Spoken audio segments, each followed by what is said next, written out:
الصلاة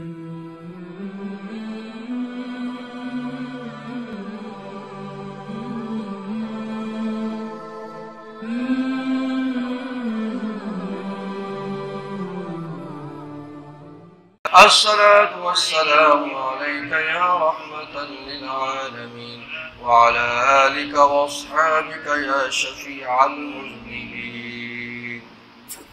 واجب الاحترام، ذوی الاحتشام، معزز و مکرم حاضرین و سامعین و ناظرین اکرام، السلام علیکم. ہم نے آپ کے سامنے جو آیہ مبارکہ تلاوت کرنے کا شرف حاصل کیا ہے، یہ سورہ 3 بڑی مشہور سورہ مبارکہ ہے. والتین والزیتون وطور سینین وہذا البلد الامین. یہ قسمیں کھائیں اللہ پاک نے. والتین، تین کی قسم، والزیتون اور زیتون کی قسم، وطور سینین اور طور سینہ کی قسم. یہ ساری قسمیں اٹھانے کے بعد اللہ رب العزت نے جو بات کی ہے وہ بڑی اہم بات ہے.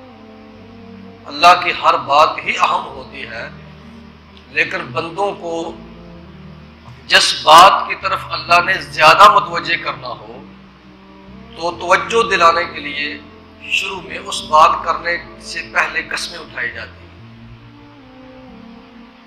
والتین والزیتون وطور سینین وہذا البلد الامین.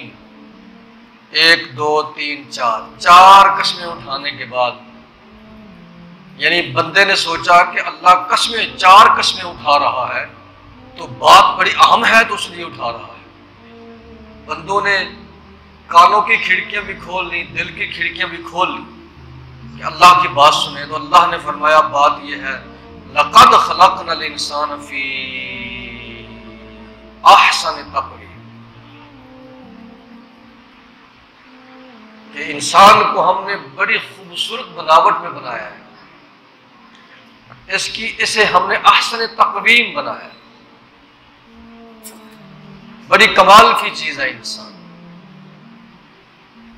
لیکن ثم رددناہ اسفل سافلین.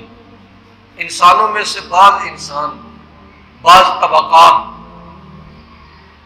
اس احسن تقویم کے درجے سے گرنا شروع ہو گئے. گرتے گرتے گرتے گرتے گرتے حوالوں سے بھی نیچے چلے گئے. ہم نے بڑا خوبصورت بندہ بنایا تھا، لیکن جب یہ بےہودگی پہ اتر آیا، جب یہ حماقتوں اور خباثتوں پہ اتر آیا تو یہ گرتا گرتا گرتا ثم رددناہ اسفل سافلین، پھر نیچے گرے ہوئے حوالوں سے بھی نیچے چلا گیا. الا الذین آمنوا وعملوا الصالحات وتواصوا بالحق وتواصوا بالصبر. الا الذین آمنوا وعملوا الصالحات. ہاں، نیچے گرنے سے صرف وہ انسان بچیں گے جو صاحب ایمان ہو جائیں گے اور اپنے اعمال کو اس ایمان کی روشنی میں درست کر لیں گے تو وہ بچ جائیں گے. اس گراوٹ سے وہ بچ جائیں گے، اس انتہائی خطرناک اور شرمناک گراوٹ سے وہ انسان بچیں گے. اچھا، آپ نے کبھی غور کیا ہو کہ انسان کن چیزوں سے بنا ہے؟ یہ جو جسم ہے، یہ انسان کا جسم جو ہے، یہ اطباء، طبیب لوگ، ڈاکٹر لوگ کہتے ہیں کہ یہ 4 چیزوں سے بنا ہے. کتنی چیزوں سے؟ 4 چیزوں سے یہ بنا ہے جی. آگ، مٹی، پانی اور ہوا. 4 عناصر، 4 چیزیں: آگ، مٹی، پانی اور ہوا. یہ 4 چیزیں ملتی ہیں تو بنتا ہے آدمی، انسان. کیا بنتا ہے؟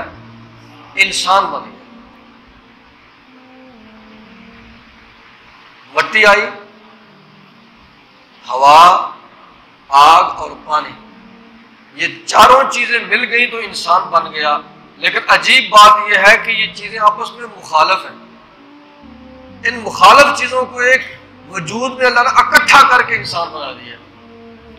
اب آگ اور مٹی کا کوئی، آگ اور پانی کا کوئی ہے کوئی جوڑ؟ پانی تو آگ کو بجھا دیتا ہے، لیکن اللہ نے اس انسان کے اندر پانی بھی ڈال دیا اور آگ کو بھی اس کے اندر ڈال دیا. اب ہوا مٹی کو اڑا کے لے جاتی ہے، تو اللہ پاک نے مٹی کو بھی اس کے اندر ڈال دیا اور ہوا کو اس کے اندر ڈال دیا. یہ چار چیزیں جمع ہو گئی تو انسان بن گیا.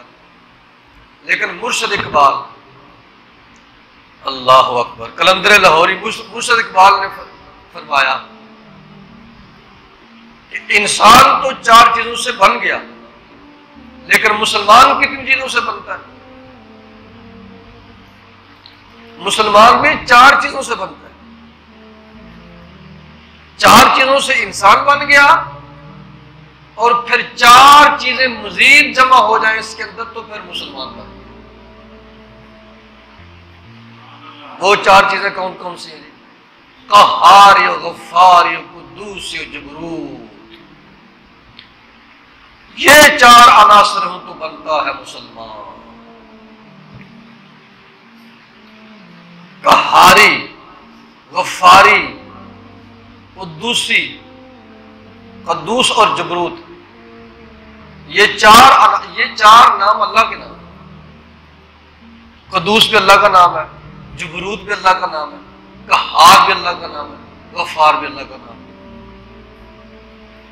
تو مرشد اقبال فرماتے ہیں کہ یہ چار اللہ کی صفتیں، اور ان چار صفات الہیہ کا پرتو اگر انسان کی اس وجود کے اندر پڑ جائے اور ان چار صفات کا عکس انسان کے وجود کے اندر آ جائے تو پھر یہ انسان مسلمان بن جائے.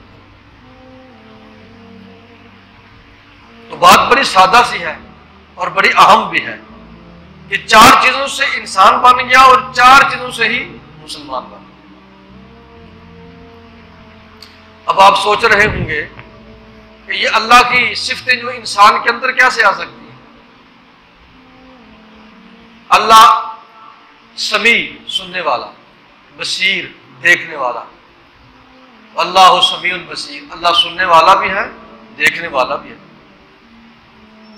تو میں نہیں دیکھ رہا، میں نہیں سن رہا، آپ بھی سمیع ہیں، آپ بھی بصیر ہیں. آپ مجھے یہاں بیٹھے ہوئے دیکھ بھی رہے ہیں اور سن بھی رہے. سننے والے کو سمیع کہتے ہیں اور دیکھنے والے کو بصیر کہتے ہیں. آپ مجھے دیکھ بھی رہے ہیں اور سن بھی رہے ہیں، تو لہذا آپ سمیع بھی ہو گئے اور بصیر بھی ہو گئے. اللہ بھی سمیع ہے اور بصیر ہے، لیکن اللہ کے سمیع اور بصیر ہونے میں اور بندے کے سمیع اور بصیر ہونے میں بڑا فرق ہے. مثلا میں ایک حد تک دیکھ سکتا ہوں، حد سے آگے نہیں دیکھ سکتا. دیوار کی اس طرف دیکھ سکتا ہوں، دیوار کی اس طرف نہیں دیکھ سکتا. لیکن اللہ جس طرح دیوار کی اس طرف دیکھتا ہے اسی طرح دیوار کی دوسری طرف دیکھتا ہے. میں 1 کلومیٹر تک دیکھ سکتا ہوں، بڑی جس کی نظر تیز ہو تو وہ زیادہ دیکھ سکے گا، ایک حد تک دیکھ سکتے ہیں. لیکن اللہ کے دیکھنے کی کوئی حد نہیں ہے. ہماری نظر محدود ہے تو ہم محدود طور پہ سمیع بھی ہیں اور بصیر بھی ہیں. کسی حد تک سن سکتے ہیں، اس حد سے آگے نہیں سن سکتے. کسی حد تک دیکھ سکتے ہیں، اس حد سے آگے دیکھ نہیں سکتے. لیکن اللہ کے دیکھنے اور سننے کی نہ کوئی حد ہے نہ کوئی بندی ہے. وہ لامحدود دیکھتا ہے اور لامحدود سنتا ہے. تو ہم محدود طور پہ سمیع ہیں اور بصیر ہیں، اللہ لامحدود طور پہ سمیع اور بصیر ہے. ہم بھی سمیع اور بصیر ہیں، اللہ بھی سمیع اور بصیر ہے. تو ہمارے اور اللہ میں فرق ہے. اسی طرح اللہ بھی قہار ہے، غفار ہے، قدوس ہے، جبروت ہے. تو ہمیں بھی مرشد اقبال فرماتے ہیں کہ مسلمان کو بھی اپنے اندر اللہ کی ان 4 صفتوں کا عکس جو ہے وہ پیدا کرنا چاہیے. جس طرح اللہ قہار ہے بندے کو بھی قہار ہونا چاہیے، اللہ غفار ہے بندے کو بھی غفار ہونا چاہیے، اللہ قدوس ہے بندے کو بھی قدوس ہونا چاہیے، اللہ جبروت ہے بندے کو بھی جبروت ہونا چاہیے۔ لیکن وہ قدوس، وہ قہار، غفار، قدوس اور جبروت، یہ ساری صفتیں اس کی لامتناہی ہیں، ان کی کوئی حد نہیں ہے، لیکن بندہ محدود طور پہ اور فانی لحاظ سے، یہ فانی ہے نا، کسی حد تک یہ غفور ہے، کسی حد تک یہ قہار ہے، کسی حد تک یہ قدوس اور جبروت، لیکن ان کے بغیر مسلمان نہیں بن سکتا۔